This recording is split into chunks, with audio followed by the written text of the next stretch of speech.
Hello. Hello. Like your hello. Hello. Hello. Um, Today, drum roll, we are going to talk about nurturing inclusion first, just so you're aware. But before we get there, Dr. Tom, how are you, my dear friend? I am doing well. California, it's been cool. We actually had a very cool summer, so that was interesting. I don't. Everybody else has had this bleeding hot summer, and we've had this very mild, not very hot summer. I don't know what happened, but summer is over. We're in technically in fall. Can't really tell in California, Southern California at least. All right. Well, we are in spring. Spring has sprung. We've had warm days, cold days, thunderstorms, the whole normal springtime mix here. So that's where we're at. And Tom and I, in the last, well, it's probably been arguably 2 months now, like we've launched two fairly significant initiatives with new clients around diversity, equity, and inclusion. DEI, right? This is the typical language and framing of this topic of how organizations sort of basically nurture cultures that are more inclusive, are more diverse, and foster greater equity or equality. So, first observation, shift. So the labeling typically starts with diversity. There's a reason for that we'll talk about in a moment. But as I've just unpacked that there, I put nurturing inclusion up front, and then diversity, and then equity. So, Tom, do you want to talk about why diversity is normally at the front of this stack, and then why we need to talk about it differently? I'll let you talk about why diversity is usually up front. So you take that, and then I'll talk about why inclusion should override that Okay. initially. All right.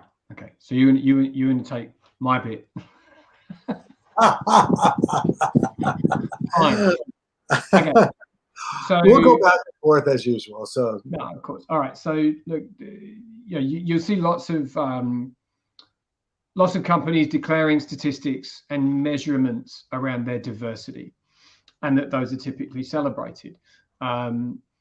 People, companies will report, how many, countries are represented amongst their staff, either as a direct country of origin of passport holding, or the second generation that are coming from there. You'll also see companies reporting on gender balance, sometimes on age that's proportionate within their staff groups. Increasingly, you'll also see maybe language, first language tendencies being declared. And always this is the celebratory moment. We've got this diverse culture. We've got all these people that come from different places and potentially come at things in a different way. Inclusion is normally in there, but interestingly, it's at the back. And that if there is a focus on, sort of what diversity is for, it's to talk about equity and or equality. Okay. And there's a couple of reasons why we think that might be different, but this is sort of the way this work has been done for a while. You'll see lots of people with diversity manager, or that's their job title. You'll see people as consultants and experts, focusing on diversity, equity, and inclusion.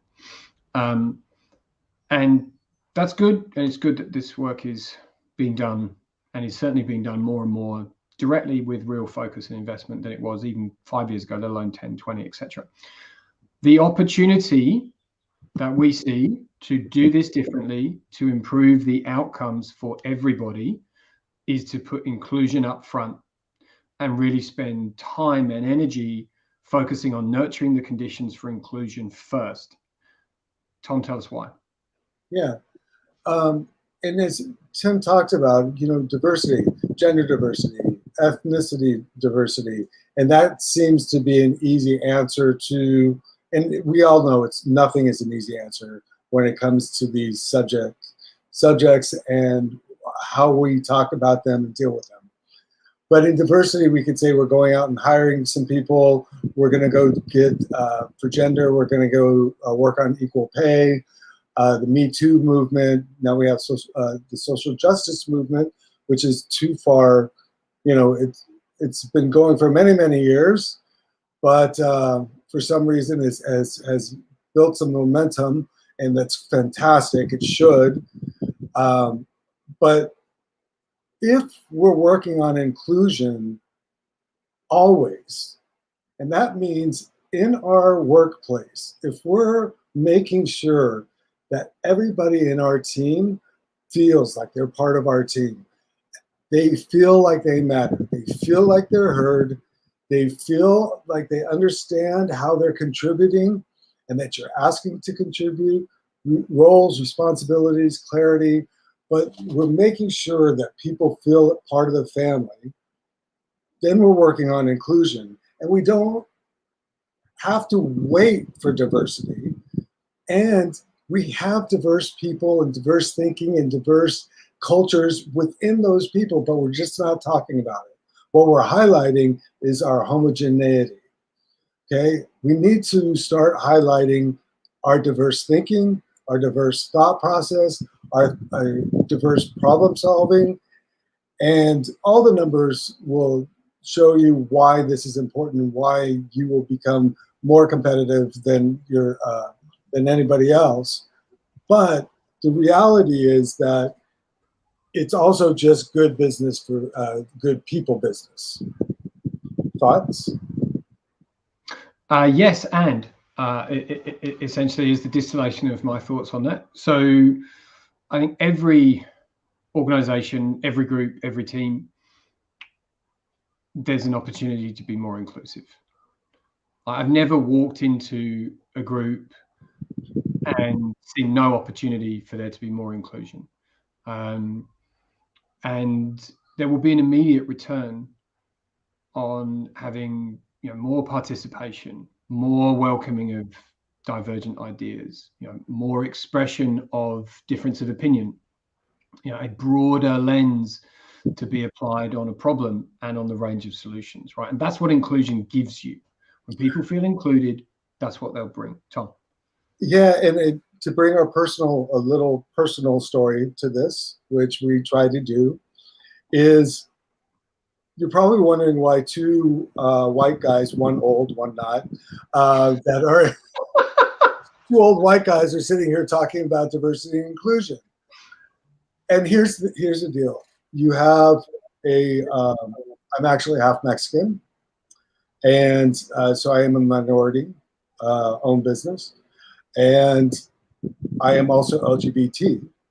So, and I am certified LGBTBE business, which what happens is, and the reason that I'm saying this is that I hid my being a minority because I always felt that it would get in my way.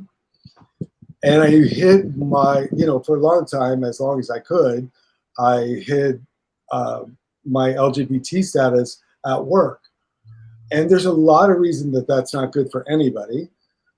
But the reality is that you don't know what other people are hiding. And the fact that they feel that they need to hide means that they can't be their authentic self and can't show up. When I think about how much more I could have produced when I wasn't worrying about what people would find out about me.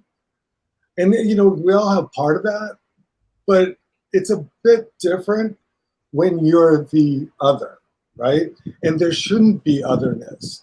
And the whole idea of helping someone feel included and that it's okay wherever they are to share about them, then you're providing an inclusive environment where people can be their authentic self and show up. Now, just a little side note, I remember in the beginning of this, people would say, "Oh, you're gay, that's fantastic. Just don't talk about it here.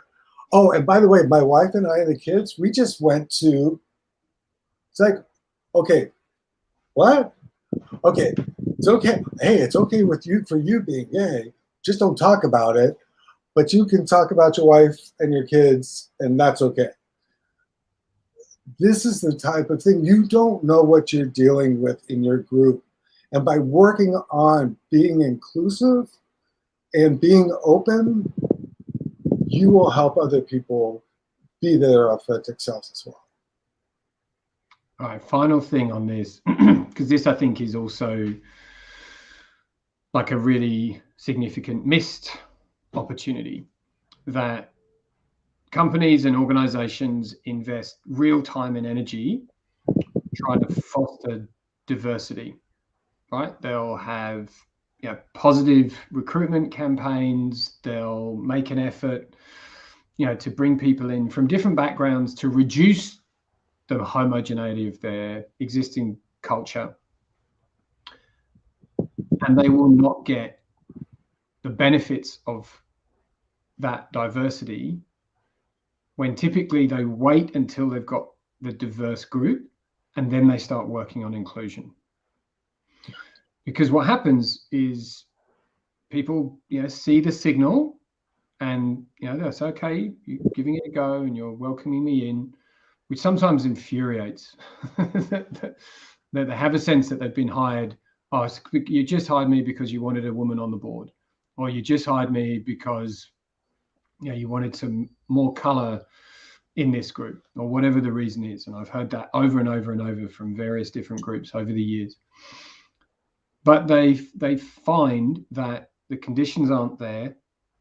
They don't feel welcome. They don't feel like they belong. They feel like they're there simply because there's a positive campaign going on, or there was.